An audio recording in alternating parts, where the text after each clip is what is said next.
Hi friends, welcome to today's session. I hope all of you are doing good. Thank you all for your yesterday's responses. And our quiz question was Pradhan Mantri Fasal Bima Yojana is administered by which ministry? And it is Ministry of Agriculture. Very easy one to guess. So we will move to today's session. First question, which among the following criteria qualifies to be called an area as urban area? Statement 1, contiguous villages with a population of about 25,000 to 50,000 in plain areas. And statement 2, coastal area with a population of 10,000. And statement 3, population of 5,000 to 15,000 in desert, hilly or tribal areas. Select the correct answer using the codes given below. Option A 1 and 2 only, option B 2 and 3 only, option C 1 and 3 only, option D 1, 2 and 3. So the correct answer here is option C 1 and 3 only. A urban cluster would be a cluster of geographically contiguous villages with a population of about 25,000 to 50,000 in plain and coastal areas. So same criteria for plain and coastal areas, and a population of about 5,000 to 15,000 in desert, hilly or tribal areas. And the scheme, Shyama Prasad Mukherjee Urban Scheme, is a scheme to transform the rural areas to economically, socially and physically maintainable spaces. And the mission aims to develop an approximate of 300 rural growth clusters called urban clusters in all states and union territories. And the larger outcomes expected under this mission are: one is bridging the rural urban divide, namely economic, technological, and those related to facilities and services. And second one is stimulating local economic development with an emphasis on reduction of poverty and unemployment in the rural areas, and spreading development in the region and attracting investment in rural areas, most common things. And while selecting the urban cluster, the state may identify a village or a gram panchayat that are growth centers with resources available in the area and that could potentially lead the economic transformation of the region. And these growth centers could also be a block headquarter villages or census towns, and the clusters could then be formed by identifying geographically contiguous villages or gram panchayat within a radius of 5 to 10 kilometer around the identified growth center.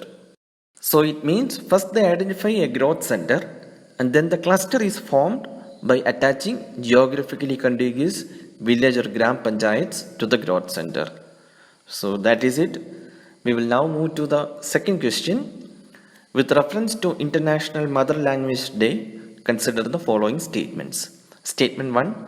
The idea to celebrate International Mother Language Day was the initiative of India. And statement 2. The United Nations General Assembly had proclaimed 2008 as the International Year of Languages. Which of the above statements are correct? Option A 1 only, option B 2 only, option C both 1 and 2, option D neither 1 nor 2. Correct answer here is option B 2 only. The International Mother Day language is observed worldwide on 21st February to promote awareness of linguistic and cultural diversity and to promote multilingualism, and it was first announced by UNESCO on November 1999, and the initiative aims to promote the preservation and protection of all languages used by people around the world. And 2008 was the International Year of Languages, and the idea to celebrate International Mother Language Day was the initiative of Bangladesh and not by India. And in Bangladesh, 21st February is the anniversary of the day when Bangladeshis fought for recognition of the Bangla language. That is the 22 scheduled languages in India which is recognized by our constitution. And our quiz question for the day is based on this topic only. Which schedule of Indian constitution is related with languages? Please post your answers in the comment section, guys. And another information is Rashtriya Hindi Divas is observed across India every year on 14th September. And the Hindi language is the single largest spoken language in India. Around 43% of people in India speaks Hindi.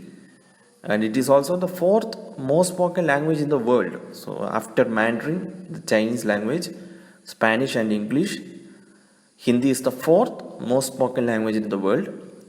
Currently, there are 6 languages that enjoy classical status in India.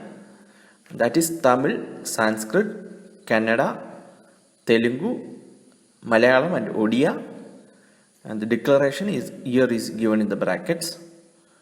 So that's about the languages. Moving to the last question for the day. Happiness curriculum recently seen in the news is related to option A, Mental Health Development Program by Ministry of Ayush. Option B, new scheme for institutes of eminence. Option C, Bhutan government's project for tribal population. Option D, flagship scheme of Delhi government in the education sector. And the correct answer is option D. It is a flagship scheme of Delhi government in the education sector. The Delhi government, with an aim to train the young minds to make them happy and confident and for developing their personality, has launched a new initiative, the happiness curriculum in the schools. And the new curriculum has been introduced over 1000 Delhi government schools between nursery and class 8. The students will have a happiness period which will be of a duration 45 minutes. And this was in news related with the recent visit of US President and First Lady of US to India, where the First Lady Melania Trump attended a happiness class in a Delhi government school. So this was in news related with that. That's all for today, guys. We will see tomorrow with another set of questions. Please post the answer of choose question and your scores in the comment section. Thank you for watching.